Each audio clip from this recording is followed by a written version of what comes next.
I've interviewed a bunch of staff designers over the past year, and one thing is very clear. If you want to make strategic impact as a designer, then you have to get to a place of altitude that allows you to see the bigger picture. That's where you can start to build the influence that you're looking for. And then, the scale just increases and increases.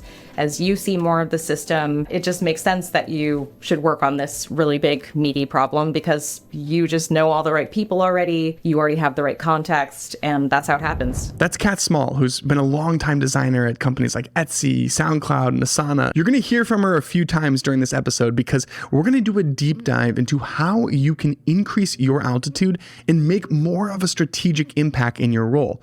And the best place to start is investing in your relationship with your PM. One of the things I always ask people is, how often are you talking with your PM one-to-one?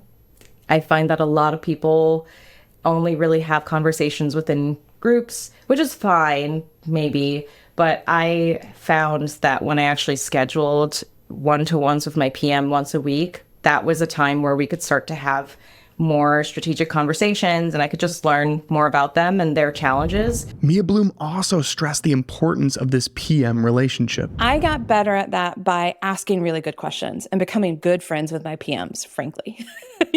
That gave me the context, the conversations, the support system that allowed me to ask the right questions at the right time, to understand what's important to the business right now and why. Now, you might not have that type of relationship with product people at your company, and that's okay. But maybe the next conversation with your PM starts with you saying something like, hey, I really want to grow my understanding of business strategy. Would it be okay if I asked you questions here and there to better understand the why behind what you're doing? And I bet they say yes. Most of the PMs I've worked with were very willing to share that knowledge because ultimately that was going to serve them too.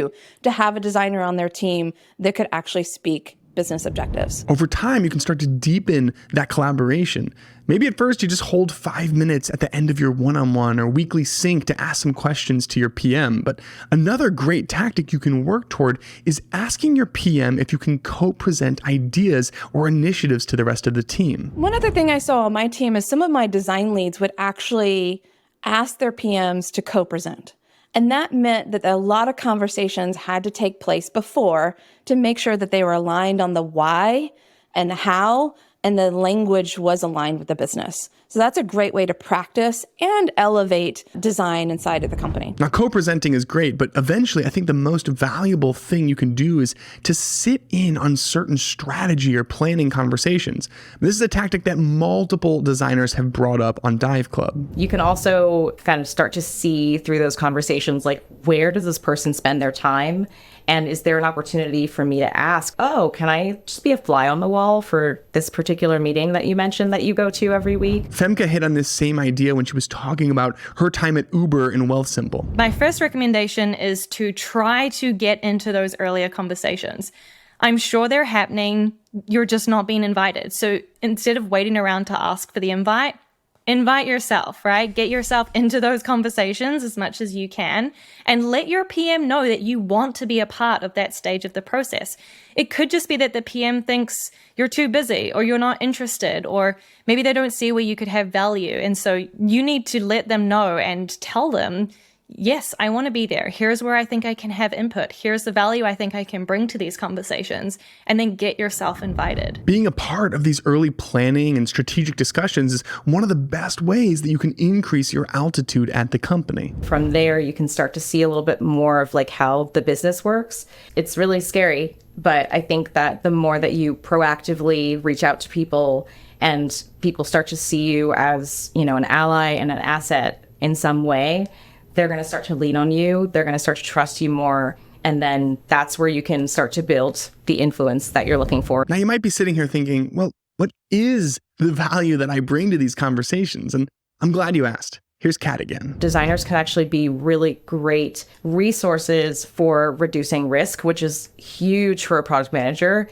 because their whole job is terrifying. Like, the whole job is just guessing, basically, and then pushing people towards something that you think is right. So if you can start to angle yourself as somebody who can help a PM make good decisions that are informed, where you can then say, hey, I noticed XYZ.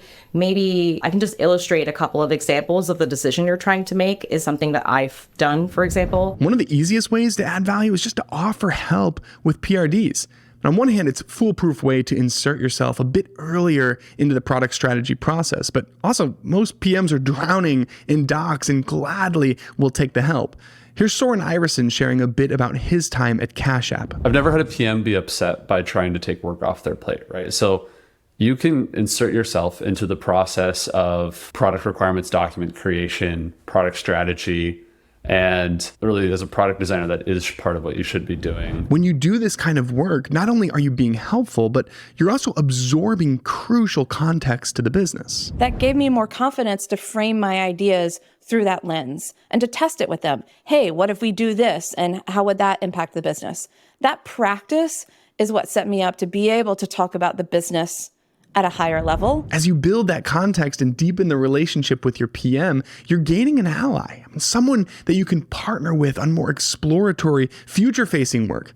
Here's Kathy Zhang talking about her time at Github. You build that relationship with that person and offer yourself as a tool and resource to paint that future and show like, hey, I'm underutilized. This is what I would be able to do if we partnered and paired or if there was space. Real quick message, and then we can jump back into it. One of my favorite parts of the recent episode with Smith & Diction was hearing about Mike's experience generating brand imagery using Visual Electric. I was already in Visual Electric because it looks like Figma. It feels like Figma, it operates like Figma, and that, to me, I was comfortable. I felt like I can move around in here with confidence. I think that's exactly why I love the product so much too. I mean, sure, it's the most photorealistic image generator out there, but it's also so clearly built specifically for designers, and every single part of the UX is elite. So this is a reminder that you can get your first month for free using the code DiveClub. Just head to dive.club/electric to get started. Look, I'm not a motion designer, but I'm working on a new product right now, and I've been using Jitter for everything. And it's honestly a cheat code. I've been creating Lottie files, micro animation, show reels for Twitter, and I didn't want to use After Effects because it would have taken me all day to figure that stuff out. But there's no steep learning curve with Jitter. And the whole product is super intuitive. They even have incredible community templates that I've been using to jumpstart my project. So even though I wouldn't consider myself a motion designer, I feel like Jitter gives me superpowers, which is why I can't recommend this product enough. If you head to dive.club/Jitter, you can spin up something stunning in a matter of minutes. Okay, now on to the episode. Now, if you want to move upstream into a more strategic role at your company, then you're gonna have to be proactive. You're gonna have to do things beyond the problems that are explicitly handed to you to solve. There isn't already space for you to be doing that work in your work time. Like, I don't know, I spent a lot of my personal hours doing that kind of work because I was interested and passionate about it. I would spend evenings like jamming on a design vision thing that I understood may or may never happen. If I didn't do it, then it's definitely true that it will never happen. This is why the process of increasing your altitude is so important.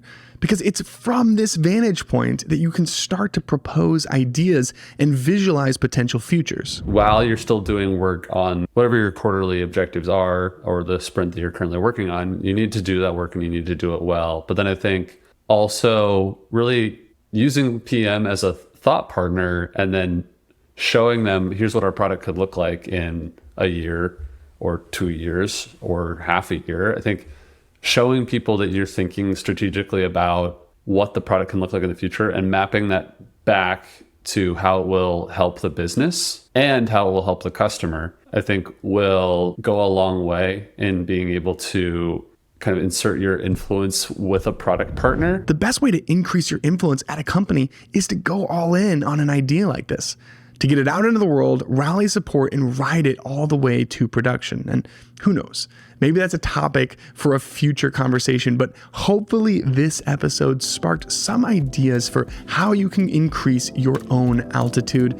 I will see you next week.